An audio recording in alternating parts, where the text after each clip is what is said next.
The day of the inheritance meeting, my daughter-in-law Vanessa smirked across the polished mahogany table. She told me that with my wife gone, my only job was to sign the company over to her son and find a nice quiet place to fade away. I just smiled the way my Clara taught me to when facing a fool's gambit. What she didn't know was that in my briefcase I had a single sheet of paper, a lab report that would not only deny her every penny, but would rewrite our entire family history.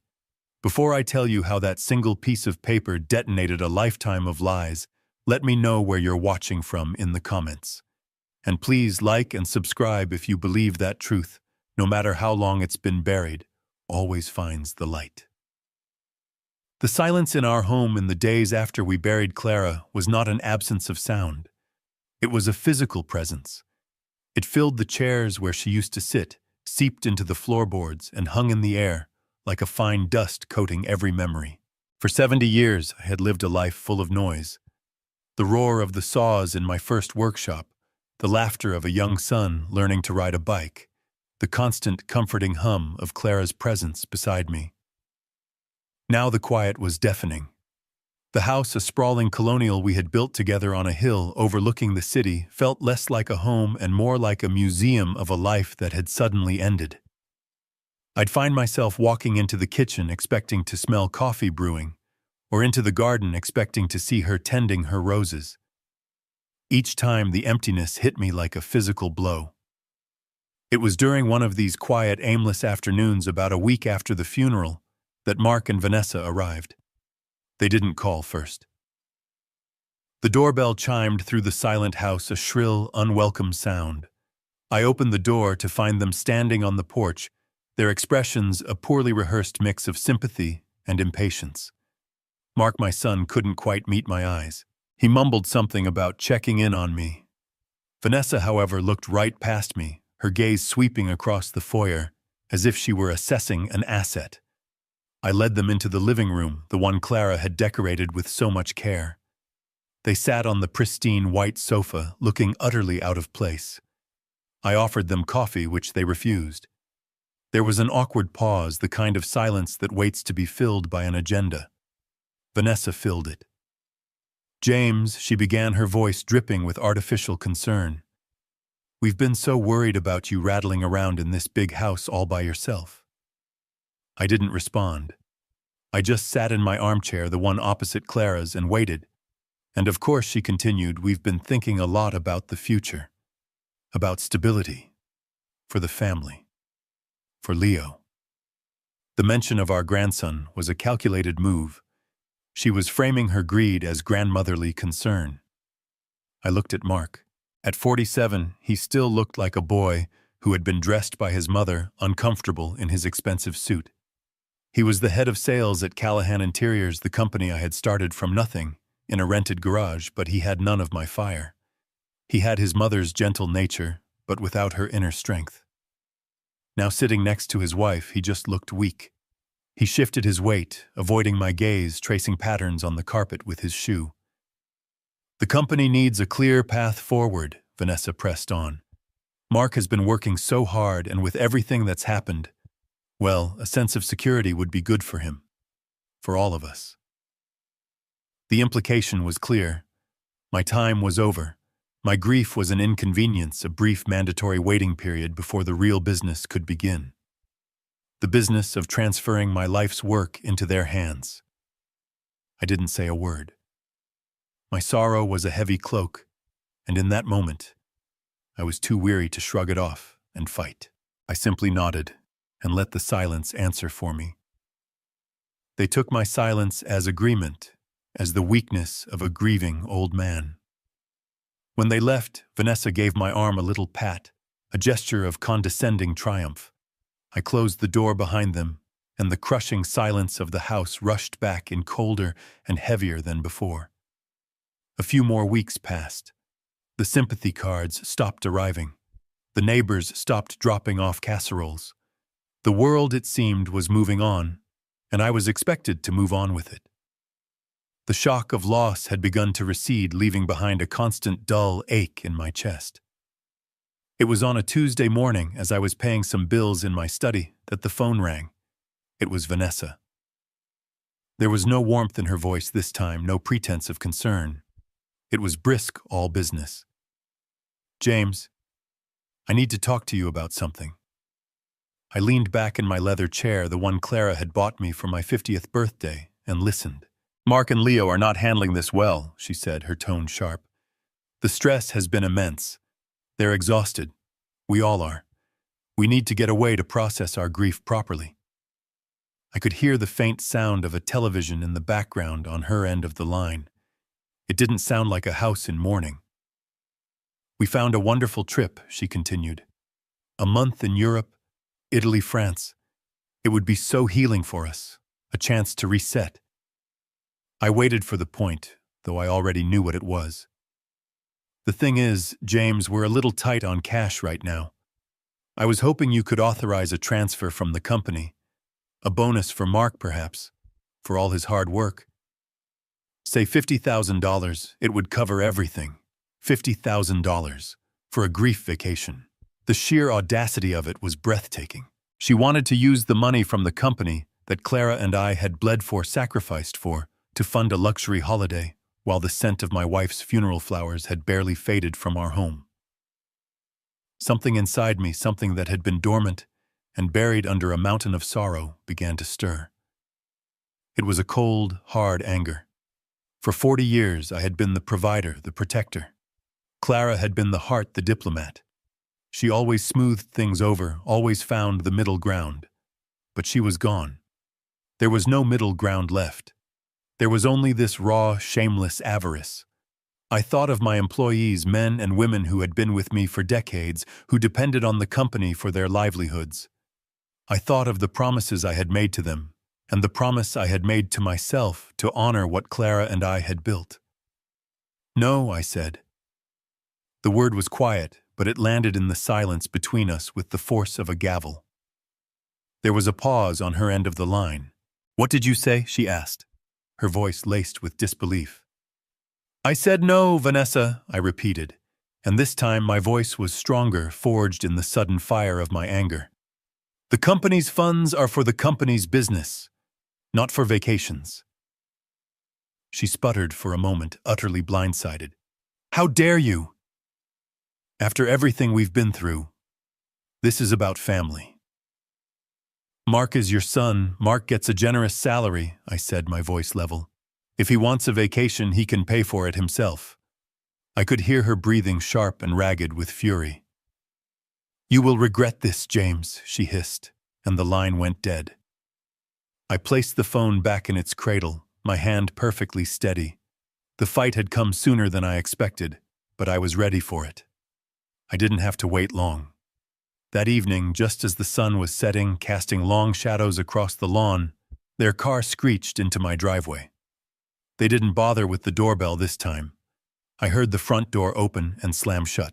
I was in my study, and I stood up from my desk as they stormed into the room. Vanessa's face was a mask of fury. Mark trailed behind her, looking miserable, his eyes fixed on the floor.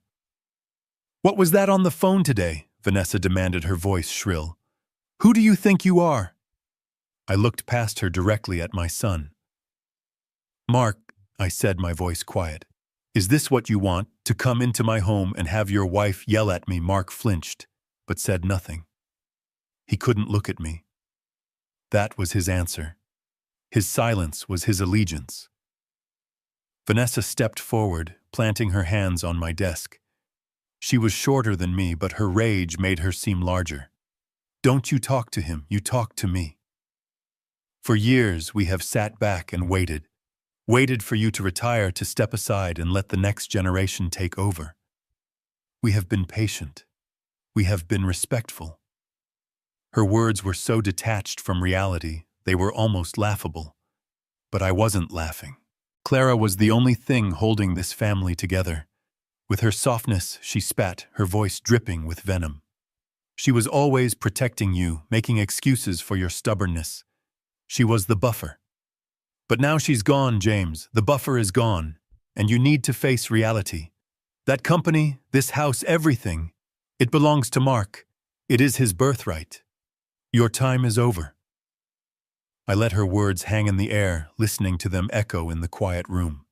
And in that moment I looked at my son, pleading with my eyes for him to speak, to show a flicker of loyalty, of love, of the decency his mother had tried so hard to instill in him. He just stood there, a silent, miserable statue, a willing accomplice to his wife's cruelty. And that's when I knew. The grief for my wife didn't disappear, but a new feeling settled in beside it, cold and sharp as glass. It was clarity. I saw them, truly saw them, for the first time. The family I thought I had was an illusion, a fragile peace treaty maintained by one woman's boundless love.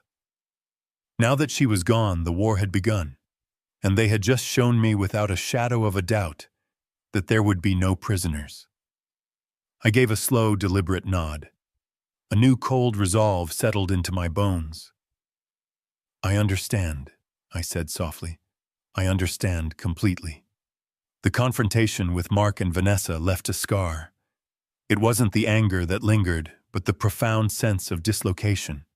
They had stood in my study, a room filled with a lifetime of shared memories with Clara, and tried to declare that life null and void. They had tried to reduce my existence to a signature on a transfer document. That night, sleep offered no escape. I lay in our large empty bed, listening to the house settle each creak and groan, a reminder of its emptiness. Clara's side of the bed was cold. I was adrift in a life I no longer recognized, and I felt an overwhelming need to find my bearings, to anchor myself to a time when things made sense, when love was not a negotiation and family was not a battlefield. That's what led me to the attic the next morning. The air was cool and still smelling of cedar and decades of stored memories. Sunlight streamed through the single round window at the far end, cutting a golden path through the dusty air, illuminating floating motes like tiny forgotten stars. Everything up there was a piece of our history. The old rocking horse with one ear missing that Mark had adored. Stacks of vinyl records from our courtship. A tower of National Geographic magazines I always swore I'd read again someday. Under a white sheet stood the ghostly silhouette of Clara's old sewing table, where she'd hemmed countless pairs of pants for a growing boy and stitched Halloween costumes with meticulous care. I came up here seeking solace, seeking her. I needed to feel the texture of our life together, to remind myself that the ugliness of last night was an aberration, not the sum of our existence. I ran my hand over the smooth, worn wood of the rocking horse, a faint smile touching my lips. I remembered Mark's squeals of laughter, his small hands gripping the handles for dear life. How could that joyful little boy become the silent, defeated man who stood by while his wife tried to tear me down? The question hung in the dusty air unanswered. I moved deeper into the attic towards the corner where Clara kept her personal keepsakes. There were boxes filled with photo albums, her college yearbooks, neatly labeled containers of Mark's childhood art projects. I sat on an old trunk, the leather cracking under my weight, and opened the top photo album. There we were, young and impossibly optimistic on our wedding day. There was Clara holding a tiny bundled Mark in the hospital, her face glowing with a love so fierce it seemed to radiate from the glossy paper. I traced the outline of her face with my finger. This was real. This had happened. This was the foundation of my life. I spent what felt like hours there, losing myself in the curated chapters of our past. It was a bittersweet journey. Each happy memory was now tinged with the sorrow of her absence and the fresh pain of my son's betrayal. As I was putting the last album away, my hand brushed against a loose floorboard just beneath the shelving unit. It was almost imperceptible, but it shifted slightly. Curiosity, a feeling I hadn't experienced much lately, nudged at me. I knelt down the floorboards, groaning in protest, and worked my fingers into the crack. The board lifted easily, and there, nestled in the dark space below, was a wooden box. It wasn't large, perhaps the size of a shoebox, made of a dark, rich cedar with a small, tarnished brass latch. I had never seen it before in my life. This was not one of the familiar containers filled with Christmas ornaments or old tax records. This was hidden, deliberately. I lifted it out. It was heavier than it looked. For a long moment, I just stared at it, a strange feeling of trespass washing over me. This was a secret. Clara's secret. A part of her life she had chosen to keep completely separate from me. My first instinct was to put it back to respect her privacy, to let the dead keep their mysteries. But the echo of Vanessa's voice, her cruel words about Clara's softness, stopped me. She had tried to paint a picture of my wife as a simple, gentle soul who enabled me. But Clara was complex, intelligent, and evidently a woman with secrets. Maybe understanding her secret would help me understand the mess my life had become. Maybe somewhere in this box was a truth I needed to know. With a sense of trepidation that felt like a cold weight in my stomach, and I carried the box over to the beam of sunlight. I sat down on the floor, the dust clinging to my trousers, and I lifted the latch. The inside of the box smelled of dried flowers and old paper. On top lay a pressed gardenia, brown and brittle with age, her favorite flower. Beneath it was a small black and white photograph of a young man with dark, wavy hair and a confident smile. It wasn't me. It wasn't anyone I knew. And under the photo, there were letters. Dozens of them tied in neat bundles with faded blue silk ribbon. My heart began to pound, a slow, heavy drumbeat in the silent attic. My hands trembled slightly as I picked up the first bundle. The envelopes were yellowed, the stamps bearing the likeness of a president long gone. The postmarks were from nearly 50 years ago, from the year before Clara and I met. I carefully untied the ribbon and slid the first letter from its envelope. The paper was thin, almost translucent. The handwriting was a strong, masculine script. The ink faded from black to a soft gray. "My dearest Clara," it began. I felt a pang of something I couldn't name. Jealousy, intrusion. I read on. The letter was beautifully written, full of passion and shared dreams, references to books they were both reading, and plans for a future together. It was signed, "Forever yours, Richard." I sat there for a long time reading through that first bundle. It was a portrait of a passionate, youthful love affair. A part of me was hurt, a primal sting of knowing she had loved someone else so deeply. But another larger part of me felt a profound sadness for her. For whatever reason, this love had ended, and she had packed it away, buried it under the floorboards of our life together. I almost stopped there. I almost tied the ribbon back around those letters, put them in the box, and hid it away again, leaving her youthful ghost to rest. But my hand, almost of its own accord, reached back into the box. There was another smaller bundle at the very bottom, tied with a different, darker ribbon. I picked it up. My blood ran cold. The postmark on the top envelope was clear. It was dated 2 years after Clara and I were married. My hand holding the second, smaller bundle of letters was trembling. The blue ribbon around the first bundle had felt like a relic of a youthful, forgotten romance. This one, tied with a dark, almost black ribbon, felt like a secret that had been kept during my marriage, during our life together. The date on the postmark, clear as a scar, was from the autumn of 1978, 2 years after I had stood at an altar and promised my life to Clara and she to me. 2 years after we had bought this very house and dreamed of filling its rooms with the sounds of a family.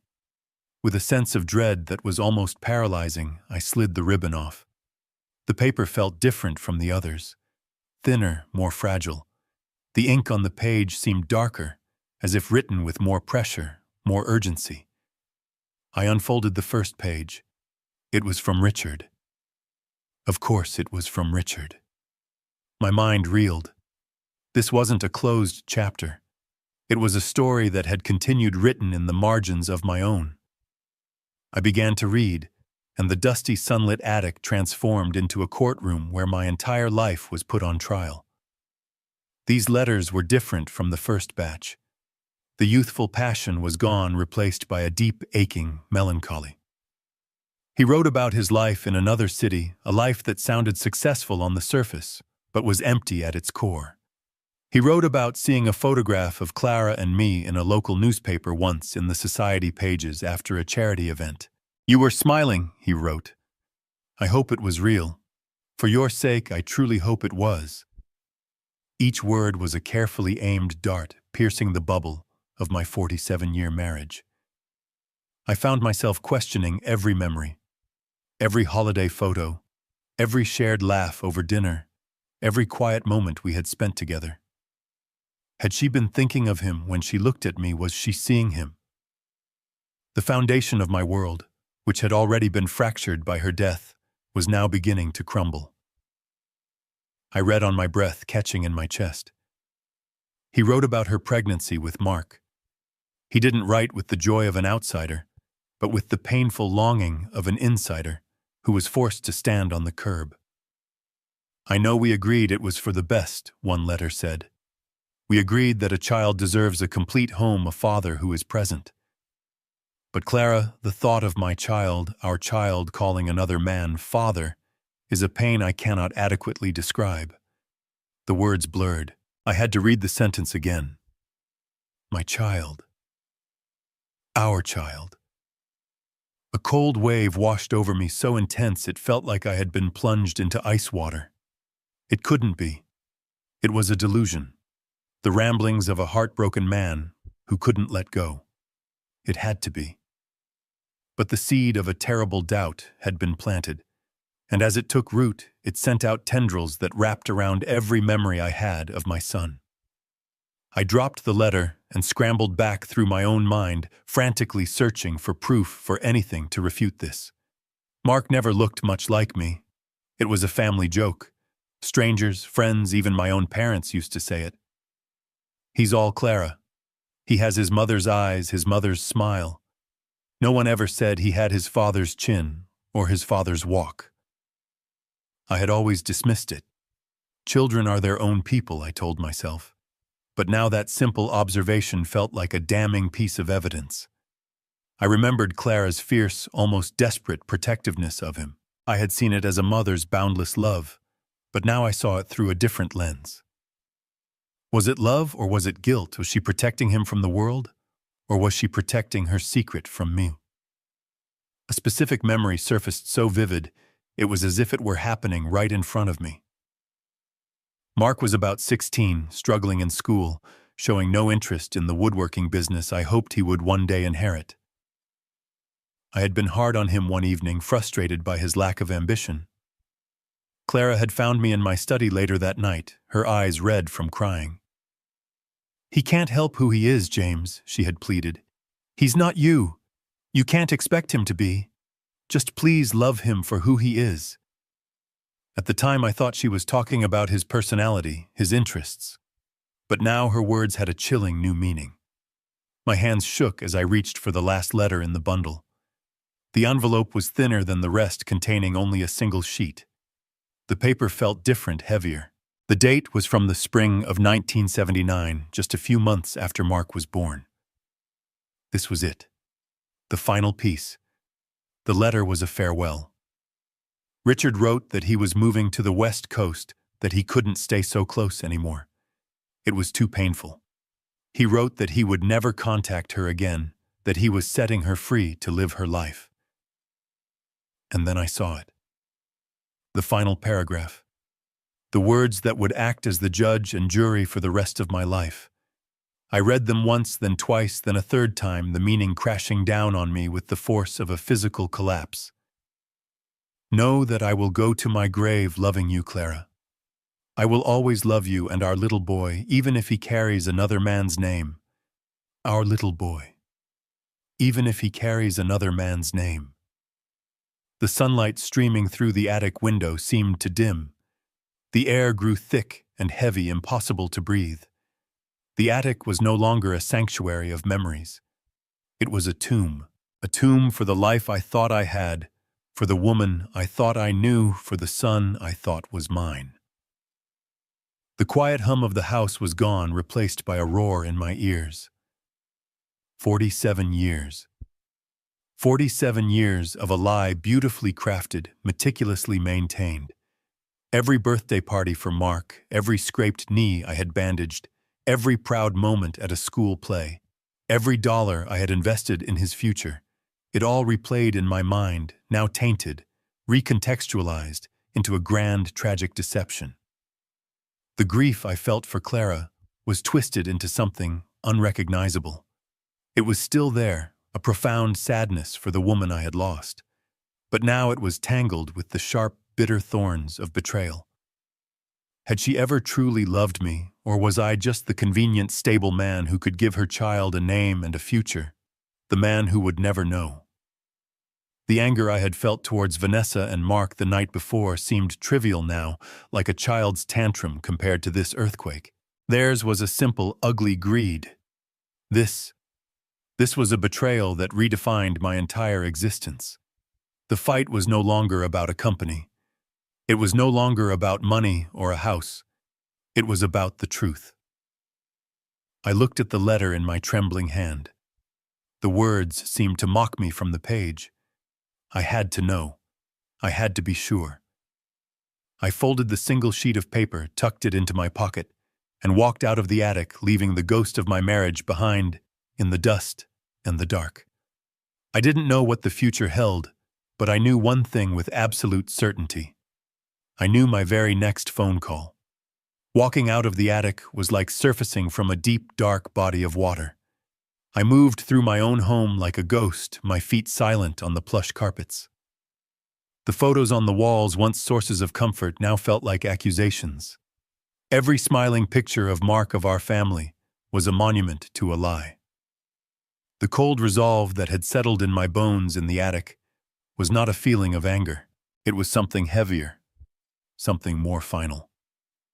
It was the feeling of a foundation giving way, and the grim determination to build something new on the rubble, something based on truth, no matter how brutal that truth might be. I picked up my car keys from the hall table and walked out the door, leaving the house and its suffocating silence behind me. The drive into the city was automatic. My hands knew the route, but my mind was a million miles away, rereading the words on that single damning sheet of paper. The city I had watched grow, the city where I had built my business and my life, seemed alien to me now. The familiar landmarks, the buildings whose interiors my company had crafted, meant nothing. They were just brick and steel, a backdrop to a life I was no longer sure I had ever truly lived. David Chen's office was in one of the older, more distinguished buildings downtown, a place of granite and polished brass that projected an aura of permanence and stability. It was exactly what I needed. David had been my lawyer for nearly 40 years, but he was more than that. He was my friend. He and his wife had been at our wedding. I was the godfather to his eldest son. He had held Mark as a baby at his christening, bouncing him on his knee. He was the only person on earth I could trust with this. His secretary, a kind woman who had been with him for decades, showed me into his office with a sad, knowing smile. She knew about Clara, of course. The whole city did. She probably thought my visit was about settling my wife's estate. If only it were that simple. David's office was a sanctuary of order. Floor-to-ceiling bookshelves filled with leather-bound law volumes, a large mahogany desk that was impeccably organized, and the faint, pleasant smell of old paper and lemon oil. He rose from his chair as I entered, his face etched with genuine concern. He was a man my age with a full head of silver hair and eyes that were both kind and incredibly sharp. He saw something in my expression that went beyond simple grief. "James," he said, his voice soft. He came around the desk and gripped my shoulder. "I'm so sorry. I've been meaning to call." "How are you holding up?" I couldn't answer that question. How was I holding up? I felt like a building that had been hollowed out by an earthquake, still standing, but structurally unsound, ready to collapse into dust at the slightest tremor. Instead of speaking, I simply nodded and walked over to his desk. I reached into my coat pocket and pulled out the small bundle of letters, the ones tied with the dark ribbon. I placed them squarely in the center of his polished desk blotter. David looked from my face to the letters, a question in his eyes. He sat down slowly, his gaze never leaving mine. "What's this, James?" he asked. I took a deep breath, the first one that felt like it had reached the bottom of my lungs all day. That I said my voice hoarse is a complication. I proceeded to tell him everything. I told him about the attic, about the box, about the 2 bundles of letters. I spoke in a low, flat monotone, relaying the facts as if I were a witness describing a traffic accident. I kept my emotions locked down tight. If I let even a crack of it show, I knew I would shatter. I told him about Richard, about the letters written before I knew Clara, and then about the ones written after. As I spoke, David listened without interruption. He leaned forward, his hands clasped on the desk, his entire focus on me. He was no longer just a friend offering comfort. He was a lawyer, absorbing information, assessing a situation. When I got to the final letter, the one written after Mark's birth, I couldn't just summarize it. I had to say the words out loud to give them weight in the silent wood-paneled room. The last one was a farewell, I said, my voice barely a whisper. He said he was moving away, and he ended it with this sentence. I looked David straight in the eye. He wrote, "I will always love you and our little boy, even if he carries another man's name." The words hung in the air between us, heavy and obscene. The only sound was the quiet ticking of a grandfather clock in the corner of the room. David, a man who made his living with words, was speechless. He slowly leaned back in his chair, his eyes closing for a moment, as he absorbed the full, devastating impact of what I had just told him. He was processing not just the potential legal ramifications, but the 47-year betrayal of his friend. When he opened his eyes again, the kindness was still there, but it was now overlaid with a lawyer's focused intensity. He didn't offer platitudes or empty condolences. He asked the only question that mattered. "What do you want to do, James?" This was the moment my plan, which had been a formless, instinctive thing born of shock and pain, began to solidify. First, I said, my voice gaining strength, "I need to know for sure. I need absolute, undeniable legal proof. I need a DNA test." David nodded slowly. "That's the logical first step. But it's tricky. We can't compel Mark to provide a sample without raising suspicion. It has to be done discreetly. Through abandoned DNA." "Abandoned DNA?" I asked. "Something he leaves behind," David explained. "A coffee cup he drinks from a napkin, a piece of hair from a comb. Something we can collect without his knowledge and send to a reputable lab. It will be admissible later if we establish a clear chain of custody." We spent the next half an hour brainstorming, the two of us hunched over his desk, like generals planning a campaign. The emotional storm of the last 24 hours was being channeled into cold, hard strategy. It was a relief to focus on logistics, on the practical steps of a plan. It kept me from thinking about the abyss that had opened up in my past. We settled on a method, a way to get Mark and Leo to my house for a supposed preliminary chat, a way to secure what we needed. "All right," David said, making notes on a legal pad. "We can set that in motion." He looked at me, his expression serious. "And what's the second step, James? After you know for sure what happens, then?" I leaned forward, my hands flat on his desk. "Second," I said, and my voice was cold as ice. "You are going to call Vanessa. You are going to tell her that I am ready to discuss the future of the company and the estate. You are going to schedule the official inheritance meeting she has been demanding. I want them to walk into that room feeling confident. I want them to feel like they've already won. I want them to lay every one of their greedy cards on the table. And then and only then will we show them our hand." David looked at me for a long moment, a flicker of concern for his old friend in his eyes. But he also saw the unshakable resolve. He gave a single firm nod. "All right, James," he said. "Let them set their own trap. We'll be ready when they do." When I walked out of his office and back into the late afternoon sun, the world still felt alien. But I no longer felt like a ghost in it. I had a purpose. The silent readjustment had begun. The days that followed my meeting with David were a strange paradox. On the surface, my life was a quiet routine of grief. I woke up, made coffee for one, and walked through the silent rooms of my house. But beneath that calm surface, a silent, methodical war was being waged. It began with a phone call. My hand was steady as I dialed Mark's number. It was time to set the trap. Vanessa answered, her voice sharp and suspicious.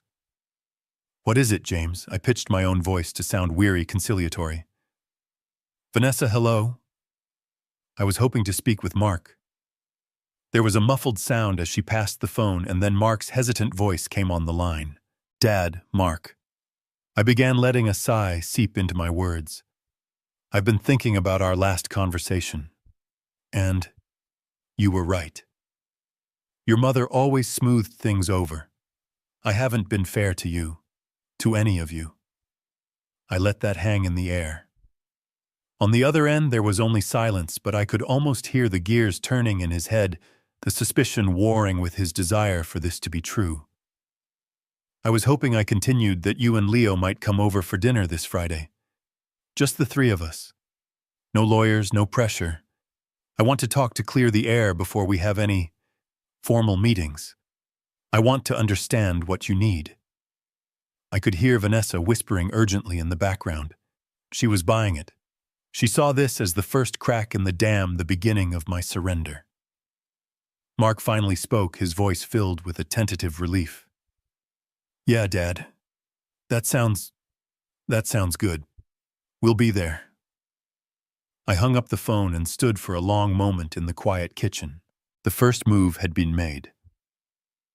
While I prepared for the dinner, David was fortifying our position.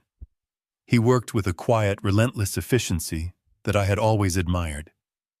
We spent hours in his office, a war room of paper and precedent. We went over every document that constituted my life's work: the articles of incorporation for Callahan Interiors, the company bylaws. I had written myself 40 years ago, the deeds to every piece of property, and the complex web of trusts Clara and I had established to protect our assets. David's genius was in seeing the connections, the clauses and subclauses that could be leveraged. He pointed to a line in the corporate charter, a clause Clara had insisted on. It stipulated that a controlling interest in the company could only be transferred to a direct blood heir. At the time, it seemed like a standard sentimental piece of legal boilerplate. Now it was a shield wall. We reviewed Clara's will and my own. They were mirrored documents, each leaving everything to the surviving spouse, and then to our son, Mark Callahan. The name was there in black and white, but David found our opening. The wills were predicated on the legal definition of a son, a definition that could be challenged. He was building a fortress stone by legal stone, ensuring that when the storm came, we would be untouchable. All the while, Vanessa's impatience grew. She called David's office 3, then 4 times a day. Her tone shifted from demanding to condescendingly sweet, convinced she was just a few steps from the finish line. "David, darling," she'd coo to his long-suffering secretary. "Just tell James we're ready whenever he is. We don't want to drag this out for him. It must be so difficult at his age." David would just smile, take the message, and continue his work. Her arrogance was making her blind, and that was our greatest advantage. Friday evening arrived. I set the dining room table, the one we only used for special occasions. I used Clara's favorite china and polished the silver. I cooked roast chicken, Mark's favorite meal since he was a boy. The whole exercise was a surreal performance. I felt like an actor on a stage playing the part of the benevolent father for an audience of 2. They arrived at 7 o'clock sharp. Mark looked nervous, but Leo, my grandson, walked in with an air of entitled boredom, already scrolling on his phone. The dinner was an exercise in tension. I kept the conversation light, telling old stories about the early days of the company, carefully avoiding any mention of Clara. I talked about a new project we were bidding on, a big hotel renovation downtown. I was trying to project an image of a man who was still in control, still vital, but perhaps ready to consider a future with less responsibility. I could see Mark relaxing slightly, starting to believe the fiction I was weaving. Leo barely looked up from his phone. I poured Mark a glass of water from a pitcher. I watched him pick it up, his fingerprints, clear on the smooth, cool surface. I watched him take a long drink. My heart was a stone in my chest. This man, this stranger who had called me father, his entire life was drinking my water at my table while I plotted to prove he was not my son. It was a betrayal, I knew. But it was a necessary one, a response to a much deeper, older betrayal that was still echoing in my soul. After a strained hour of small talk, they made their excuses and left. I walked them to the door, shook Mark's hand, and told him I looked forward to our official meeting. "I think we can come to a very fair arrangement," I said, looking him in the eye. He nodded eagerly, a hopeful smile on his face. He didn't see the ice in my gaze. He only saw what he wanted to see. The moment their car's taillights disappeared down the driveway, my performance ended. I went back to the dining room. There it was. The glass. Sitting on the table half full, a perfect specimen. Following David's meticulous instructions, I pulled on a pair of latex gloves. I carefully picked up the glass, holding it by the stem. I placed it in a large sealable evidence bag. I took a permanent marker and wrote the date, the time, and Mark's name on the bag. The act was so clinical, so detached, it felt like something from a television crime drama. This small, ordinary object now held the power to either confirm my worst fears or expose me as a paranoid old fool. The next morning, I drove to a private courier service and sent the package to the lab David had designated a highly respected facility in another state. There was nothing left to do now but wait for the results and prepare for the final confrontation. The fortress was built. The evidence was on its way. The stage was set. The week I waited for the lab results was the longest of my life. Time seemed to stretch and warp each day, an eternity of quiet, agonizing suspense. I existed in a state of limbo, suspended between two unbearable realities. In one, the life I had built with the woman I adored was a lie. In the other, I was a paranoid, grieving old man, desecrating my wife's memory with a monstrous suspicion. I wasn't sure which was worse. Every time the phone rang, my heart would seize in my chest, a frantic bird beating against my ribs. But it was always a telemarketer or a neighbor calling to offer condolences that now felt like they belonged to another man's life. I spent most of my time in my study. It felt like the epicenter of my new reality. It was the room where Vanessa had thrown down her gauntlet, and the room where I had made the call to David, setting these wheels in motion. I would sit in my leather armchair for hours, staring out the window at the old oak tree in the backyard. Clara and I had planted it when Mark was just a boy. I watched its leaves, now tinged with the first hints of autumn gold, dance in the wind. Everything was the same as it had always been, and yet everything was different. The world outside continued its placid routine, completely unaware that my own world was poised on the brink of collapse. Then, on a Thursday afternoon, the phone rang. The sound was different this time. Sharper. More definitive. I knew with a certainty that chilled me to the bone that this was the call. I let it ring 3 times, a small, foolish ritual to delay the inevitable. Finally, I picked up the receiver. My hand was slick with a cold sweat. "Hello," I said, my voice surprisingly steady. It was David. I could hear the careful, professional tone in his voice, the practiced calm of a man about to deliver life-altering news. He didn't waste time with pleasantries. He said he had just received the email from the lab. He said he had the report in front of him. As he began to speak, the world outside my window seemed to fade away. My entire universe compressed into the black plastic receiver pressed against my ear, and the quiet, measured voice on the other end of the line. I focused on the intricate grain of the wood on my desk, tracing the swirling patterns with my eyes. My knuckles were white where I gripped the phone. My breath was a prisoner in my chest. I felt a tremor start in my hand, a physical manifestation of the tectonic plates of my life shifting beneath me. I was bracing for an impact, for a final definitive blow that would either shatter my suspicion or confirm it.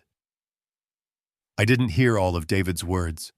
I heard phrases, scientific jargon that felt clinical and brutal. Chain of custody verified, genetic markers, comparative analysis. And then the words that cut through the noise, the words that would be seared into my memory forever. James. I heard him say, his voice full of a gentle sorrow. The probability of paternity is 0%. 0%. The number was so absolute, so final. There was no room for doubt, no sliver of hope to cling to. It was the mathematical equation for a lie. The tremor in my hand stopped. The roaring in my ears faded into a profound, echoing silence. The last desperate hope that this was all a terrible misunderstanding, that the letters were a fiction, that my paranoia was a symptom of grief, vanished completely. It was true. All of it. The life I had lived for the past 47 years was someone else's story. A strange calm washed over me. It was not peace. It was the eerie stillness that comes after a pursuing storm has passed, leaving nothing but wreckage in its wake. The pain was still there, a vast hollow ache in my chest. But it was no longer a chaotic, overwhelming force. It had crystallized into something hard, cold, and heavy, something I could carry. I had lost my wife. I had lost the son I thought was mine. I had lost my own past. In losing everything, I had lost my fear. My sorrow had become my armor. My betrayal had become my sword. I was no longer the victim of a 47-year-old lie. I was now the agent of its revelation. I was the keeper of a terrible, cleansing truth. David was still talking on the other end of the line, his voice a concerned murmur. He was probably asking me if I was all right, asking me what I wanted to do next. I lifted my gaze from the desk and looked across the room at a framed photograph on the mantelpiece. It was of Mark, age 10, proudly holding up a trout he had caught on a fishing trip we had taken.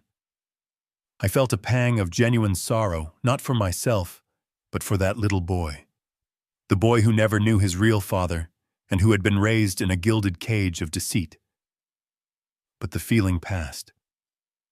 That boy was gone. In his place was a weak man who had stood by and watched his wife try to strip me of my dignity. I put the receiver back to my ear.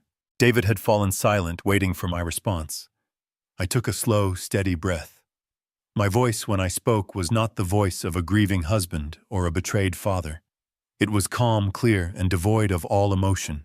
It was the voice of a man giving an order from which there was no appeal.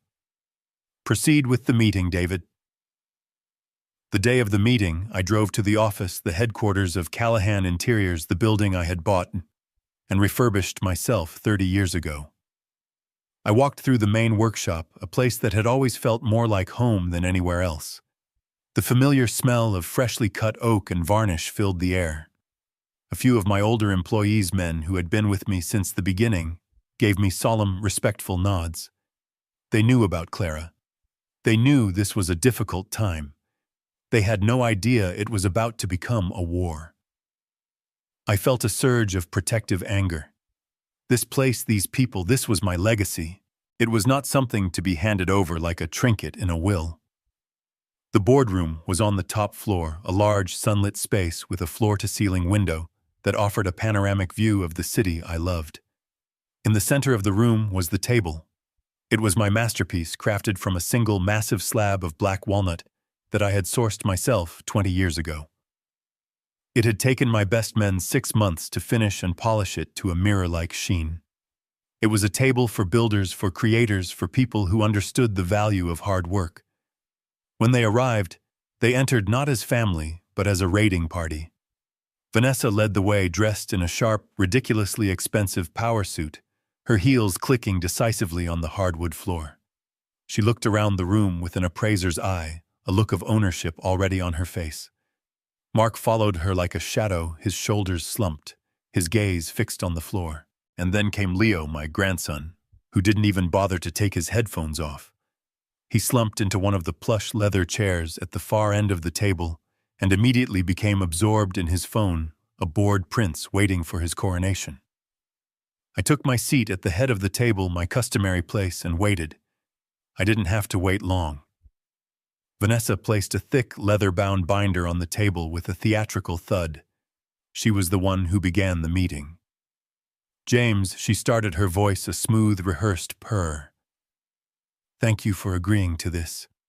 I know this is a difficult time for all of us. Clara?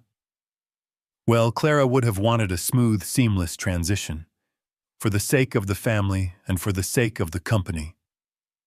The invocation of my wife's name was a desecration. Clara would have been horrified. But I let it pass. I let her play her hand. My face remained a calm, neutral mask. She opened the binder. I've taken the liberty, she said, of preparing a strategic transition plan, a forward-looking document to ensure the long-term stability and growth of Callahan Interiors. She slid a glossy, professionally printed booklet across the table to me. I didn't touch it. I just looked at her, waiting. She cleared her throat and launched into her performance. It was a masterclass in corporate jargon, a cascade of empty words like synergy, leveraging assets, and generational transfer of leadership. She spoke of Mark's supposed vision for the company, a vision I knew for a fact extended no further than the next golf game.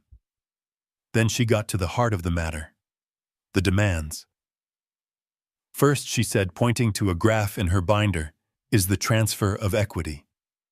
To ensure Mark has the mandate he needs to lead effectively, we're proposing a transfer of 80% of the company's shares into his name. This will secure the Callahan legacy for the next generation for Leo. She gestured vaguely towards our grandson, who was now watching some video on his phone, oblivious. Of course, she continued, flipping a page. We've prepared a generous retirement package for you, James. A pension that is well above the industry standard for a retiring founder. It will allow you to live in complete comfort without the day-to-day burdens of running a business at your age. My gaze flickered to Mark. He was staring intently at a water stain on a coaster, his face pale. He was a passenger in the vehicle of his wife's ambition, and he was too cowardly to even look at the man he was about to run over. I felt a brief, sharp pang of something that might have been pity. It passed quickly. Finally, Vanessa got to the last, most personal point. And then there's the house, she said, her voice softening into a tone of false sympathy. It's a magnificent property, a true family estate, but it's far too large for one person. It needs the life and energy of a family. We believe it's best for the house to be transferred to Mark and me. We've already looked into some lovely high-end retirement communities for you. Some of them even have golf courses. She closed the binder with a crisp final snap. The sound echoed in the silent room. Her performance was over. She leaned forward, her elbows on the table, her mask of professionalism falling away to reveal the cold, hard avarice beneath. Her eyes were like chips of granite. Her smile was gone. So let's be clear, James, she said, her voice low and sharp. Clara isn't here to soften things anymore. She isn't here to protect you. This is the new reality. You will sign the papers. You will transfer the company to my son, and you will hand over the keys to the house. You will accept the pension we've offered, and you will learn to fend for yourself. It is the natural order of things. The old makes way for the new. She leaned back in her chair, a triumphant smirk playing on her lips. She had laid all her cards on the table. The ultimatum was delivered. The silence that followed was heavy, expectant. Mark still refused to look at me. Leo, sensing a shift in the room's atmosphere, finally looked up from his phone, a flicker of mild interest in his eyes. They all looked at me, waiting for me to break, to argue, to plead. They were waiting for the defeated old man to accept his fate. I held their gaze for a long, silent moment. I let the weight of her words settle in the room. Then I gave a slow, almost imperceptible nod. My expression was unreadable, and I reached down beside my chair for my own briefcase. It was much thinner than hers. I let her final words hang in the air, allowing the full weight of their arrogance and cruelty to settle into the room. I looked at Vanessa's triumphant face, at Mark's pathetic refusal to meet my eye, at Leo's casual disinterest. They had presented their vision of my future, a quiet, managed decline into irrelevance. They had read me my sentence, and now they were waiting for my surrender. A slow smile touched my lips. It was not a smile of warmth or amusement. It was the smile of a chess player who sees the board with perfect clarity and knows his opponent has just made a fatal, irreversible mistake. The smile seemed to unnerve Vanessa. A flicker of uncertainty crossed her face. "What's so funny?" She snapped, her voice losing some of its earlier confidence. I ignored her question and looked down at my own briefcase, the thin leather attaché case that had been by my side for 30 years. I rested my hand on it. "That was a very thorough presentation, Vanessa," I said, my voice calm and even a placid lake in the middle of her hurricane. "Very detailed, but you seem to have overlooked a few things." I paused, then lifted my gaze to meet hers. "I also have a few documents that I think we need to consider before any decisions are made." As if on cue, just as the last word left my lips, there was a firm, deliberate knock on the boardroom door. The sound was not loud, but in the tense silence of the room, it was as impactful as a gunshot. Vanessa flinched.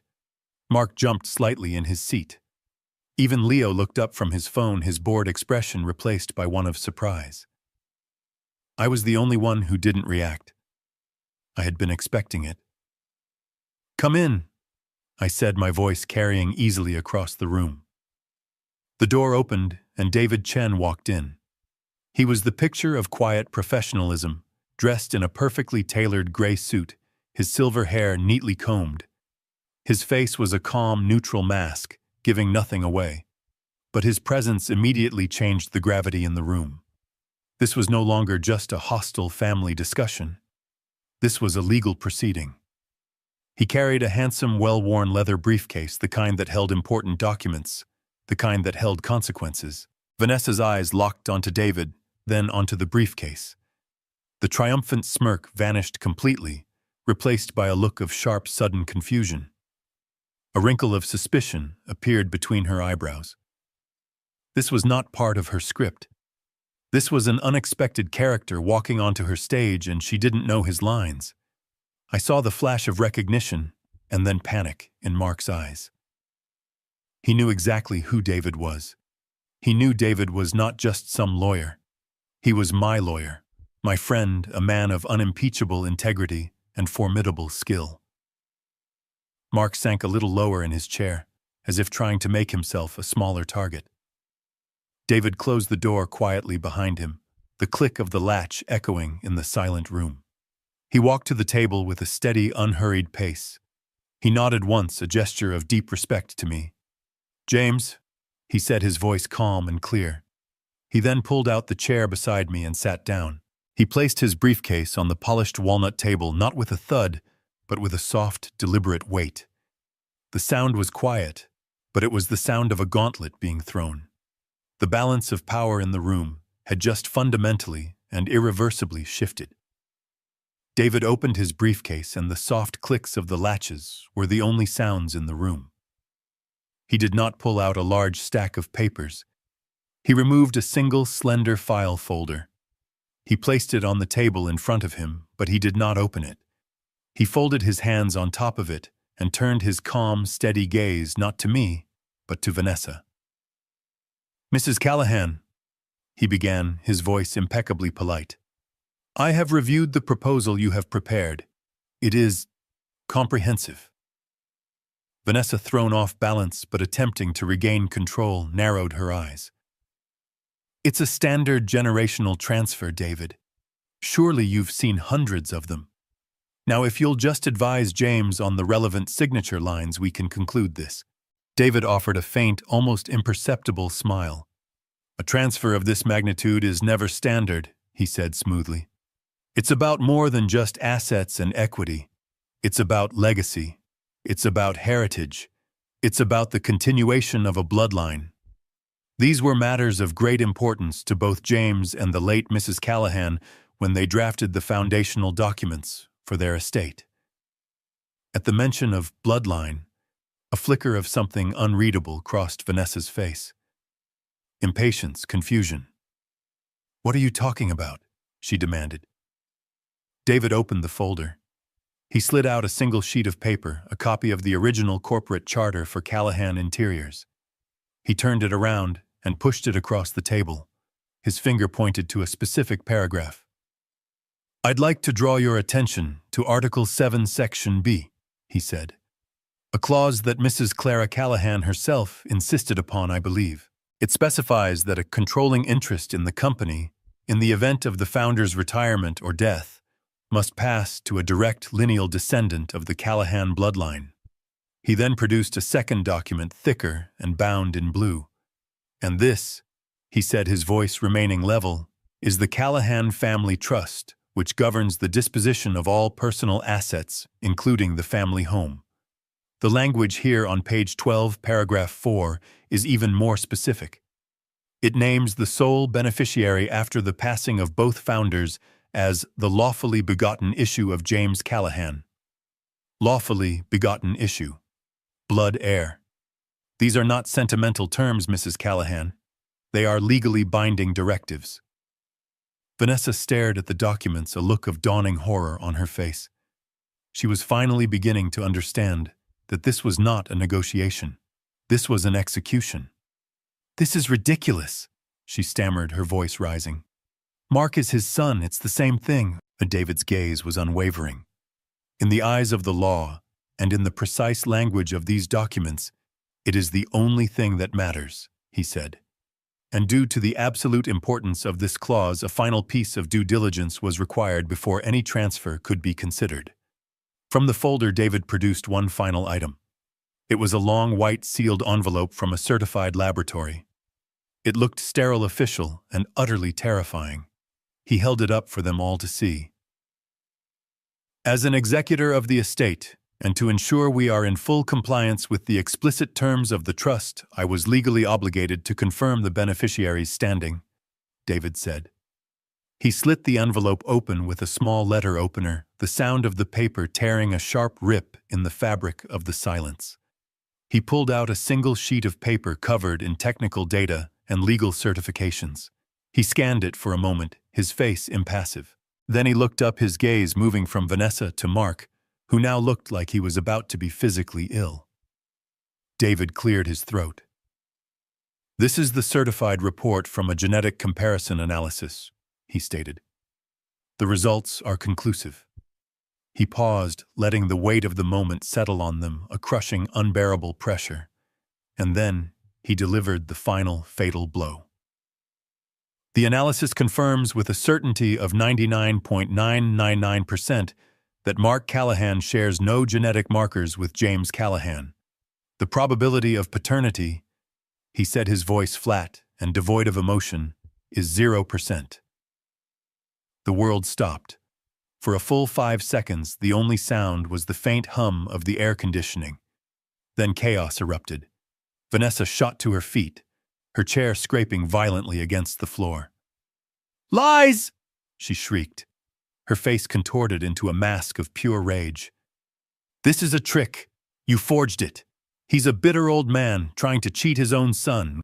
But her hysteria was a hollow sound, because one look at Mark told the real story. He didn't shout. He didn't protest. He simply collapsed. All the color drained from his face, leaving it a waxy, ghastly white. His mouth hung open slightly, a silent O of absolute devastation. He stared at me, but his eyes were vacant, seeing nothing. He looked like a man whose entire skeleton had just been vaporized, leaving only a hollow shell of skin and clothes to slump in a chair. The foundation of his entire life, his name, his identity, had been obliterated in a single sentence. Even Leo was frozen, his phone forgotten in his hand, his jaw slack with disbelief. The prince had just discovered he was a pauper. David waited patiently for Vanessa's tirade to run out of steam. When she finally fell silent, panting for breath, He spoke again, his voice cutting through the aftermath like a surgeon's scalpel. The document is legally certified, and the chain of custody for the samples is unimpeachable, he said calmly. The legal ramifications are therefore quite simple. As Mr. Mark Callahan is not a direct lineal descendant, he has no legal claim under the terms of the corporate charter. As he is not the lawfully begotten issue of James Callahan, he has no legal claim under the terms of the family trust. He is not the heir. He has no right to the company, no right to the house, and no right to any of the assets contained within the trust. He paused, then looked directly at Vanessa, his gaze cold as a winter morning. Your entire proposal, he said, is predicated on a falsehood. It is null and void. Vanessa stared at him, her rage dissolving into a horrifying, dawning comprehension. She had not just lost a negotiation. She had lost everything. Her ambition, her arrogance, her greed, it had all led her to march her family with absolute confidence right off the edge of a cliff. She had single-handedly destroyed the very future she had been so desperate to secure. And the look on her face was the look of a gambler who had bet it all on a single card, only to see it turn to ash in her hand. This story is a powerful reminder that the foundations of our lives must be built on truth, not just love. A secret held for nearly 50 years shows that even the deepest bonds can be based on a devastating illusion. But the ultimate lesson isn't about the pain of betrayal. It's about the quiet strength found in facing a terrible reality. It teaches us that when our world is shattered by a lie, we have two choices: to be a victim of the past, or to become the architect of a new future built upon the hard, solid ground of truth. What would you have done in James's position? Is it better for a devastating truth to be revealed, or for some secrets to be taken to the grave? Let me know your thoughts in the comments, and please like and subscribe for more stories that make you think.